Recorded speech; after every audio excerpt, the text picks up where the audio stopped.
Hello, thank you for joining me in my farewell speech. I am currently in my room due to COVID-19, but I'm really grateful for technology and the fact that I could give my speech right now. So thank you for joining in with me. I'm going to try to keep it short and sweet.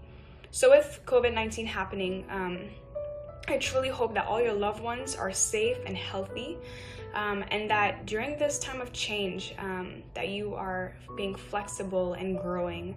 And I really, I miss y'all, I miss membership. So I want to start by saying thank you. Thank you for choosing me to be president this year, for giving me such a humbling, challenging, and really life-changing opportunity to serve NSBE.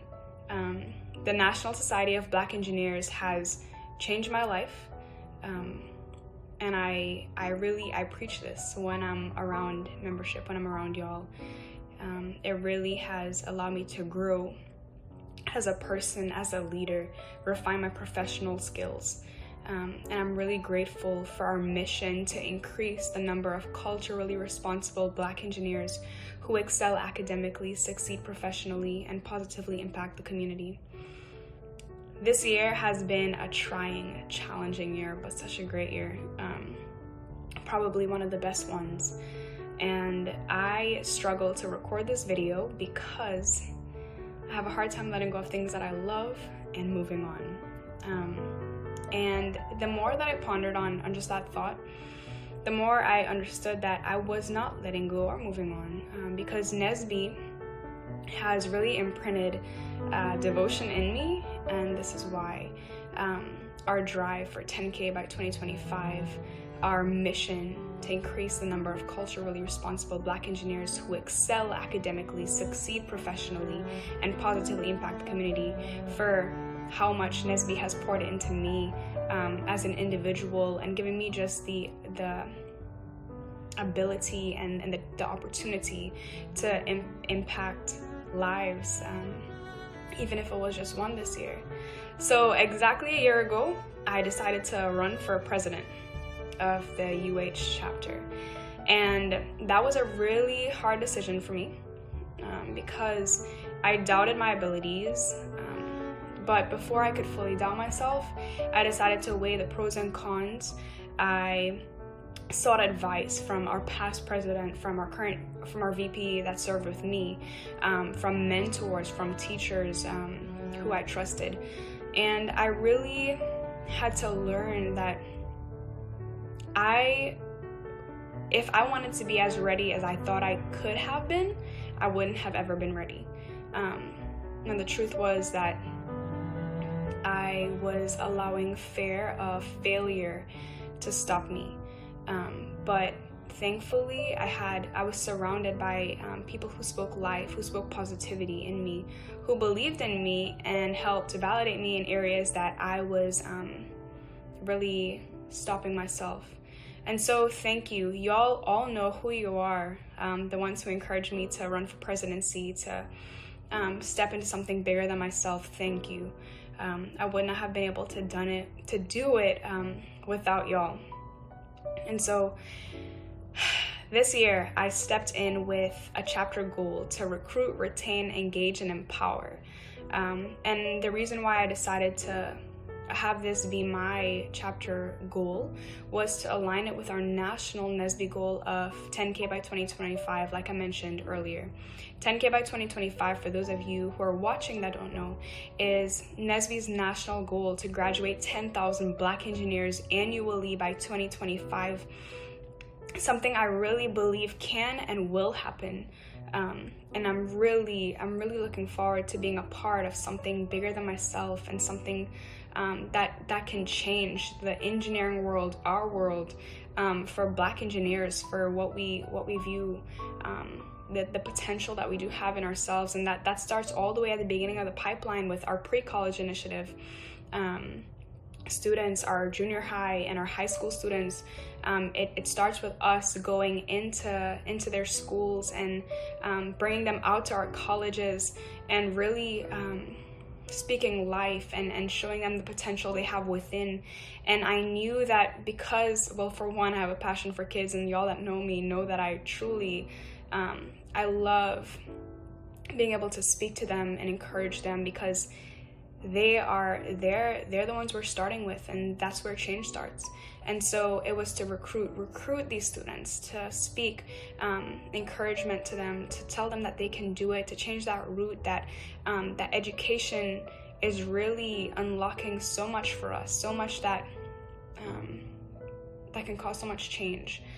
To recruit our freshmen and sophomores, the ones who are likely to give up and to turn away from engineering, to retain them and have them involved, to give them an outlet where they have community, where they have family, to show them that we're the environment they need to be a part of in order to succeed. And it's so easy to give up within engineering. I remember being a sophomore and almost giving up on my dream because I thought that I wasn't smart enough. And if it wasn't for being involved in NSBE, being surrounded by people who look like me, who identified and related with the things I struggled with, to encourage me and remind me that I can do it, I probably would have chosen a different career. And praise God that I didn't. I stuck with it, and a lot of that is due to the environment that I was in. And so it was to retain them, to provide workshops and opportunities for them, to keep them involved and show them that they can and they are able to engage them.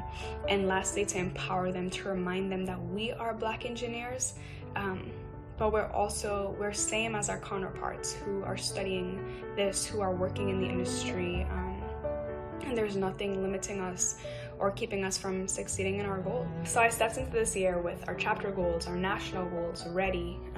We were ready with our top 5, with our chair executive board. We were excited to do our best and achieve our goals. And as a team, we did achieve a lot of goals.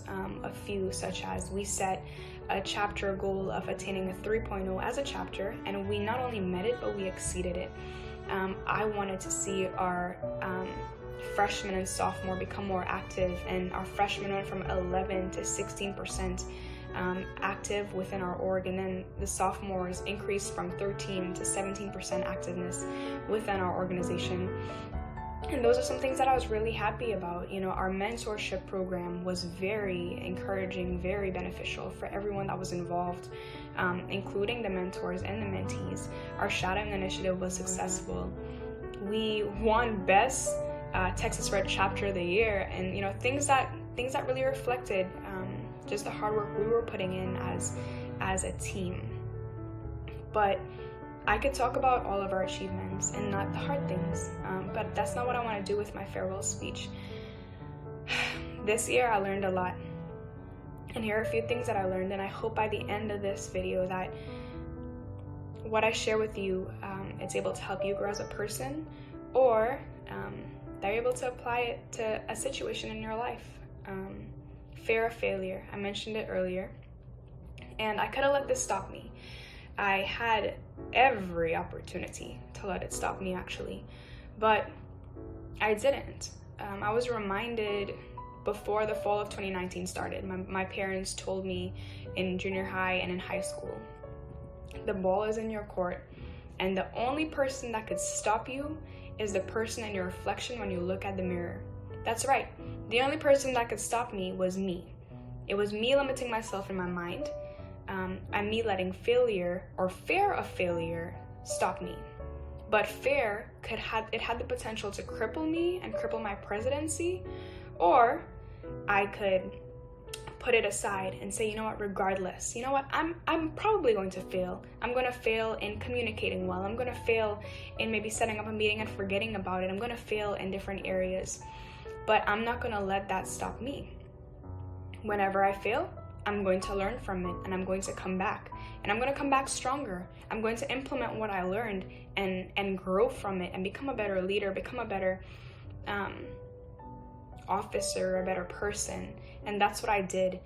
I could have, and I remember at the beginning, the first event ever we had a huge setback. We forgot to book a room. I thought that it was taken care of, and and I had to learn from that. I had to be able to apologize to the people who was expecting something from us that we didn't give to them. I had to save the event. I had to work very fast to get things taken care of, and that was exhilarating because I love problem solving, but it was a fail.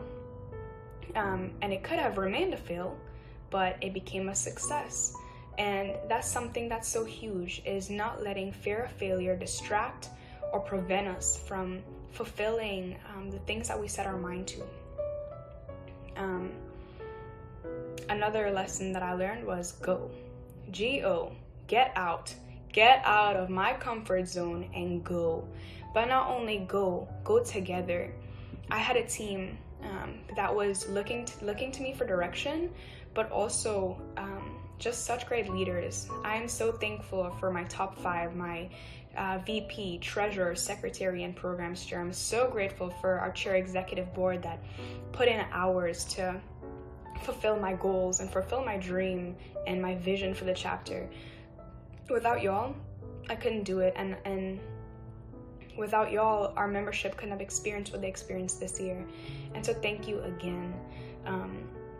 We did a good job, but go.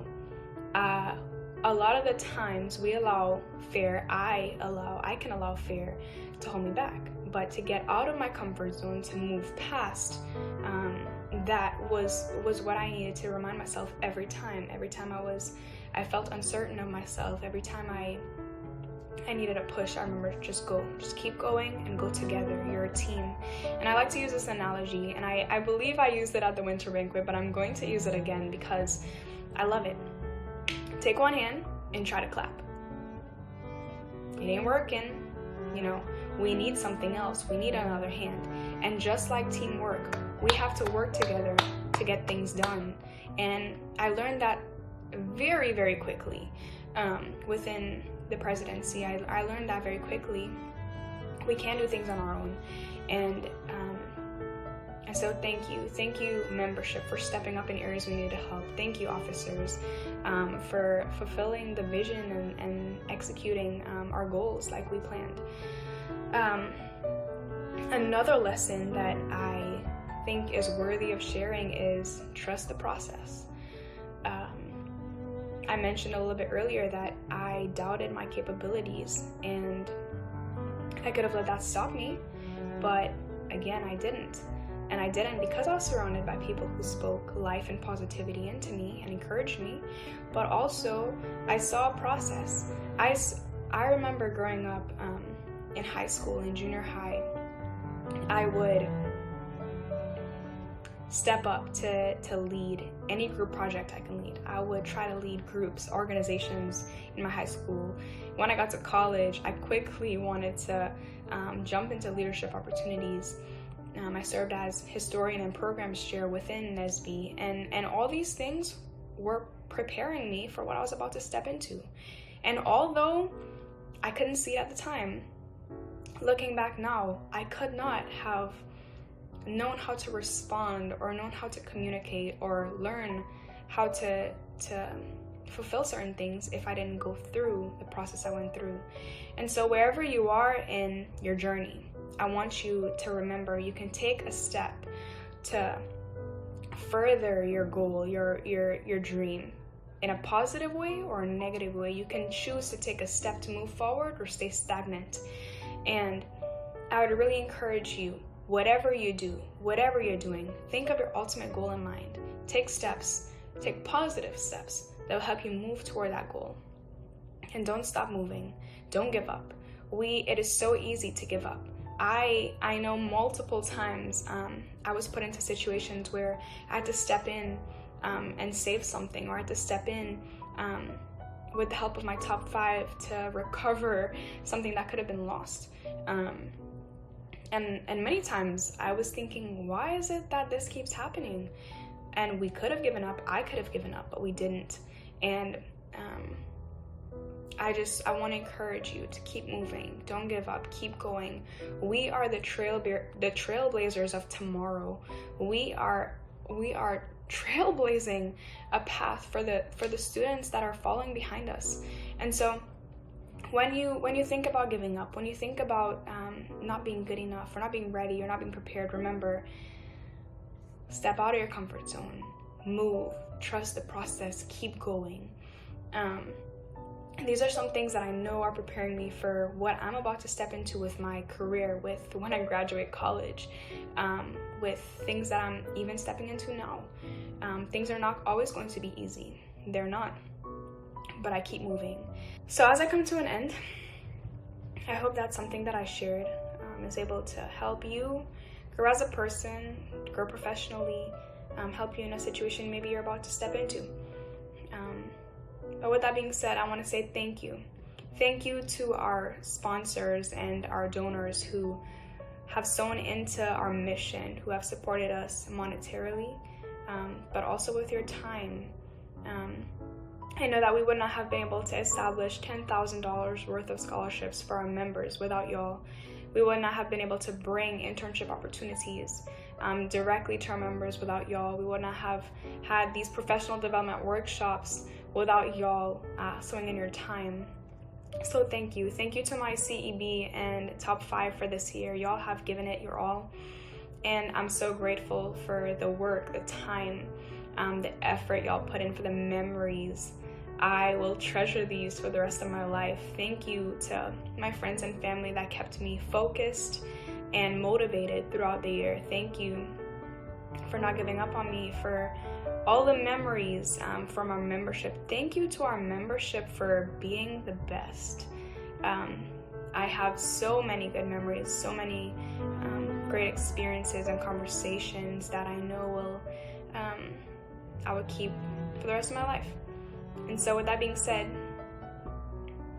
I look forward to next year and seeing what Ali Hashi does with his presidency and with the new team, what y'all are about to accomplish. Y'all are in great hands.